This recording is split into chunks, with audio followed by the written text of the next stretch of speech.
Capítulo 16.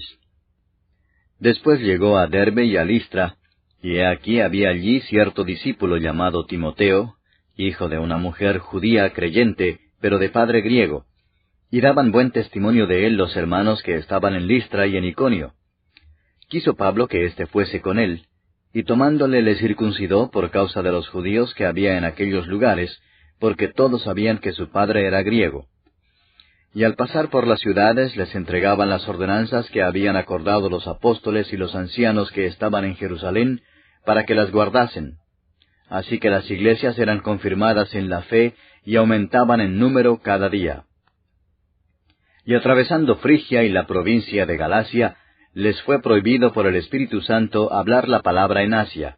Y cuando llegaron a Misia, intentaron ir a Bitinia, pero el Espíritu no se lo permitió.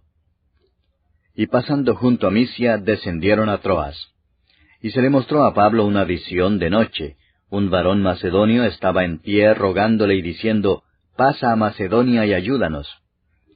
Cuando vio la visión, enseguida procuramos partir para Macedonia, dando por cierto que Dios nos llamaba para que les anunciásemos el Evangelio.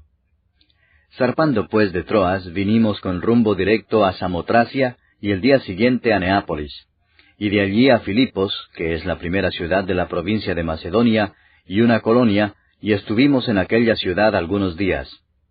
Y un día de reposo salimos fuera de la puerta, junto al río, donde solía hacerse la oración, y sentándonos hablamos a las mujeres que se habían reunido. Entonces una mujer llamada Lidia, vendedora de púrpura, de la ciudad de Tiatira, que adoraba a Dios, estaba oyendo, y el Señor abrió el corazón de ella para que estuviese atenta a lo que Pablo decía. Y cuando fue bautizada y su familia, nos rogó diciendo, «Si habéis juzgado que yo sea fiel al Señor, entrad en mi casa y posad», y nos obligó a quedarnos. Aconteció que mientras íbamos a la oración, nos salió al encuentro una muchacha que tenía espíritu de adivinación, la cual daba gran ganancia a sus amos adivinando. Esta, siguiendo a Pablo y a nosotros, daba voces diciendo, «Estos hombres son siervos del Dios Altísimo, quienes os anuncian el camino de salvación». Y esto lo hacía por muchos días, mas desagradando a Pablo, éste se volvió y dijo al espíritu, «Te mando en el nombre de Jesucristo que salgas de ella», y salió en aquella misma hora. Pero viendo sus amos que había salido la esperanza de su ganancia, prendieron a Pablo y a Silas, y los trajeron al foro ante las autoridades. Y presentándolos a los magistrados dijeron, «Estos hombres, siendo judíos, alborotan nuestra ciudad, y enseñan costumbres que no nos es lícito recibir ni hacer, pues somos romanos». Y se agolpó el pueblo contra ellos, y los magistrados, rasgándoles las ropas, ordenaron azotarles con varas. Después de haberles azotado mucho, los echaron en la cárcel, mandando al carcelero que los guardase con seguridad.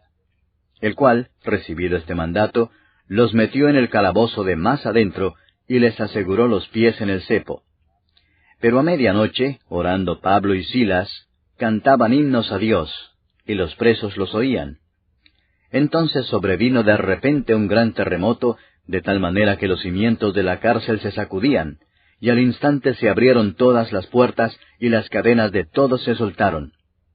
Despertando el carcelero y viendo abiertas las puertas de la cárcel, sacó la espada y se iba a matar, pensando que los presos habían huido. Mas Pablo clamó a gran voz, diciendo, «No te hagas ningún mal, pues todos estamos aquí». Él entonces, pidiendo luz, se precipitó adentro, y temblando, se postró a los pies de Pablo y de Silas, y sacándolos les dijo, «Señores, ¿qué debo hacer para ser salvo?» Ellos dijeron, «Cree en el Señor Jesucristo y serás salvo, tú y tu casa». Y le hablaron la palabra del Señor a él y a todos los que estaban en su casa. Y él, tomándolos en aquella misma hora de la noche, les lavó las heridas, y enseguida se bautizó él con todos los suyos. Y llevándolos a su casa, les puso la mesa, y se regocijó con toda su casa de haber creído a Dios. Cuando fue de día, los magistrados enviaron alguaciles a decir, «Suelta a aquellos hombres». Y el carcelero hizo saber estas palabras a Pablo. Los magistrados han mandado a decir que se os suelte, así que ahora salid y marchaos en paz. Pero Pablo les dijo, Después de azotarnos públicamente sin sentencia judicial, siendo ciudadanos romanos, nos echaron en la cárcel, ¿y ahora nos echan encubiertamente? No, por cierto, sino vengan ellos mismos a sacarnos. Y los alguaciles hicieron saber estas palabras a los magistrados, los cuales tuvieron miedo al oír que eran romanos. Y viniendo les rogaron, y sacándolos les pidieron que salieran de la ciudad. Entonces, saliendo de la cárcel, entraron en casa de Lidia, y habiendo visto a los hermanos, los consolaron y se fueron.